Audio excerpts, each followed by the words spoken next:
Thank you, Mr. Chairman. This amendment strikes the reference to Joe Biden as the center of the proposed investigation and replaces it with the true topic of the investigation, Burisma and Hunter Biden.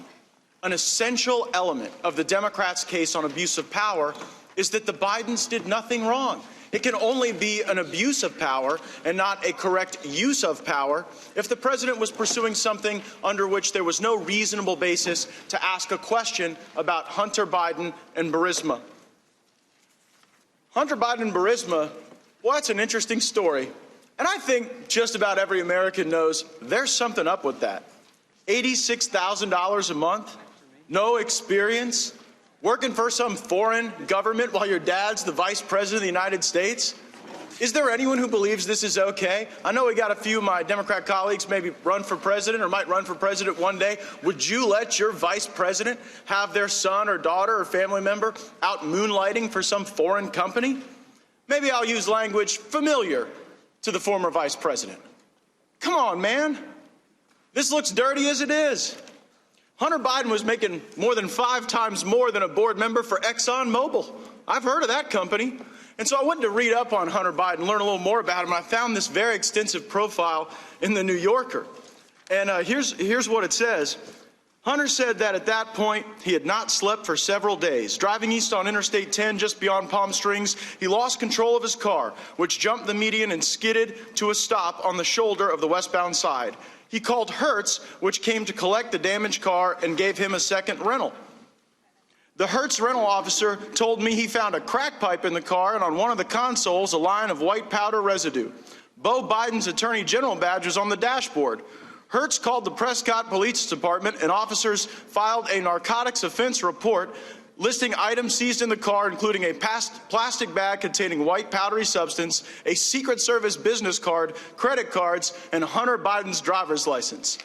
That is what we would call evidence. And I don't want to make light of anybody's substance abuse issues. I know the president's working real hard to solve those throughout the country, but it's a little hard to believe that Burisma hired Hunter Biden to resolve their international disputes when he could not resolve his own dispute with Hertz rental car over leaving cocaine and a crack pipe in the car. It continues. Hunter stayed in Los Angeles for about a week. He said that he needed to get away and forget sooner after his arrival in L.A. He said he asked a homeless man in Pershing Square where he could buy crack. Hunter said that the man took him to a nearby homeless encampment where a narrow passageway between tents, someone put a gun to his head before realizing that he was the buyer. He returned to buy more crack a few times that week. Again, not saying, not casting any judgment on any challenges someone goes through in their personal life, but it is just hard to believe that this was the guy wandering through homeless encampments buying crack that was worth $86,000 a month to Burisma Holding. And that might be one of the reasons why when ABC asked Hunter Biden, hey, you think you would have gotten this job in the absence of your dad being the vice president? Well, he said, probably not. And then I looked to the record evidence, and I looked at the testimony of Mr. Kent.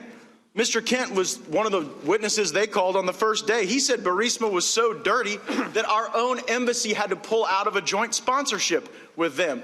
When Ambassador Yovanovitch was being prepped for her Senate confirmation, the Obama administration was so worried about the corruption around Burisma and Hunter Biden that they held special prep moments to try to get ready for the inevitable questions about this obvious corruption that the president asked about. Mr. Kent, again, one of their witnesses from the first day, also gave testimony that that the head of Burisma had stolen $23 million in the U.S. and the U.K., and that he paid a bribe to get off the hook. So again, it's not as if Burisma is pulling out new plays. Their playbook is to do dirty stuff and then go and pay bribes and hire the people necessary to make those problems go away. This is why the minority hearing issue is so important, by the way. You wonder why Republicans are so angry that we didn't have a hearing to put on our own witnesses and own evidence. And you may wonder why, well, if they feel so good about their case, why did they block our ability to put in evidence? It's because we have the ability to show that Burisma is corrupt. We have the ability to show that Hunter Biden is corrupt.